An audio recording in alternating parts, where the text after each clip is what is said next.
वंदे मातरम साथियों।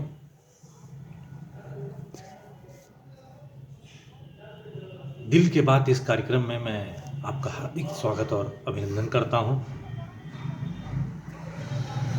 मन बहुत दुखी है, दिल बड़ा परेशान है, क्योंकि किसान और मजदूर दिल्ली की सीमाओं पे पिछले 15-16 दिन से संघर्ष कर रहे हैं। सरकार उनके साथ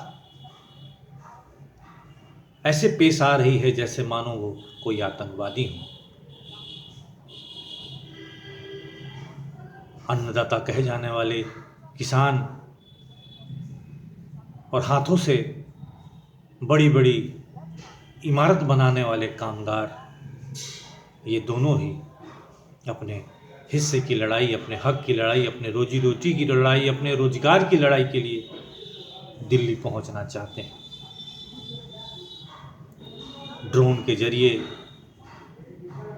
हरियाणा की सरकार लगातार उन पे आंसू गैस के गोले छोड़ रही है।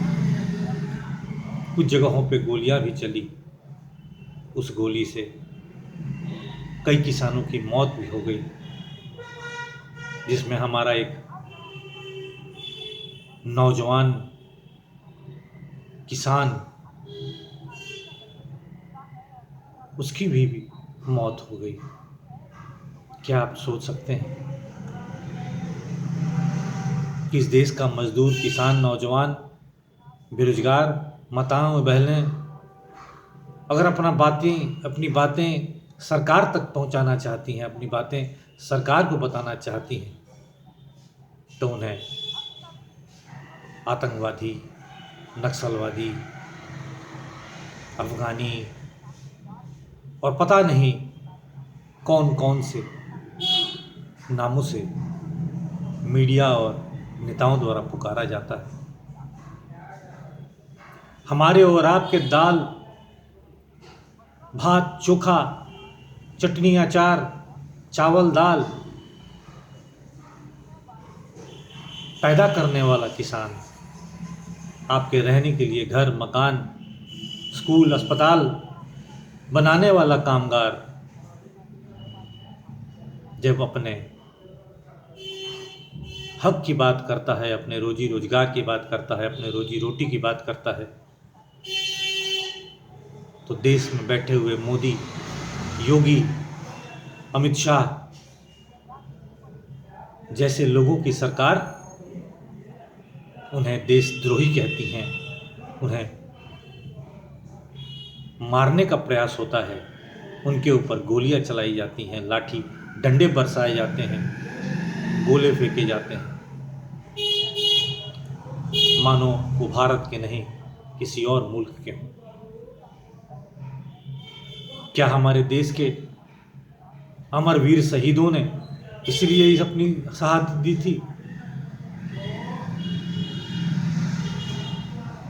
क्या चंद्रशेखर जी ने इसलिए अपनी शहादत दी थी? क्या शहीद आजम भगत सिंह ने इसलिए फांसी को चूमा था?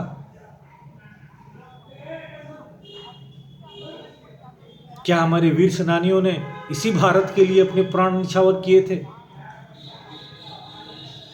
ये देशवासियों को समझना पड़ेगा, ये बात देशवासियों को सोचना पड़ेगा कि धर्म के आड़ में, 4 किलो राशन के आड़ में जो करोड़ों रुपया, देश की करोड़ों रुपए की अमानत और संपत्ति पूंजीपतियों के हाथ बेच रहे हैं, उनके हजारों करोड़ रुपए के कर्जे माफ कर दे रहे हैं, वही दूसरे तरफ गरीब कमजोर मजदूर किसान पर बम और गोली चला रहे हैं। 2024 का चुनाव सामने है। अगर ऐसी शक्तियां इस देश में दोबारा आ जाती हैं तो जहां चुनाव हमेशा के लिए समाप्त हो जाएगा, वहीं मजदूर, किसान और नौजवान को अपने अधिकार भी समाप्त हो जाएंगे, उनकी आवाज़ को भी बर्बरता से दबा दिया जाएगा, ठीक उन्हीं अंग्रेज़ों की तरह जो आज़ादी के पहले होता था। मेरे बंधुओं, मेरे देश के नागरिकों, मेरी माताओं, मेरे बुजुर्गों, ज़रा इस बात पे चिंता करो कि तुम्हारा अन्नदाता अपने एमएसपी की लड़ाई के लिए पिछले 15-16 दिन से हरियाणा और दिल्ली की सीमाओं पर संघर्ष कर रहा है। उसके साथ क्या इस तरह का बर्बरतापूर्वक व्यवहार सही है? जिस मोदी सरकार ने 2.5 साल पहले उन्हें ये वादा किया था कि उनकी सारी बातों को मानी जाएगी, एमएसपी पे कानून बनेगा, तब वो आंदोलन समाप्त हुआ था और आज 2.5 साल बीतने के बाद भी उनके वादे पूरे नहीं किए गए, इसलिए फिर मजदूर किसान सड़कों पे उतरे।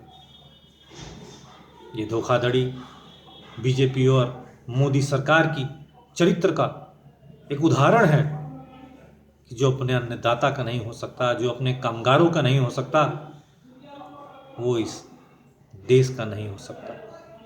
वंदे मातरम, वंदे मातरम।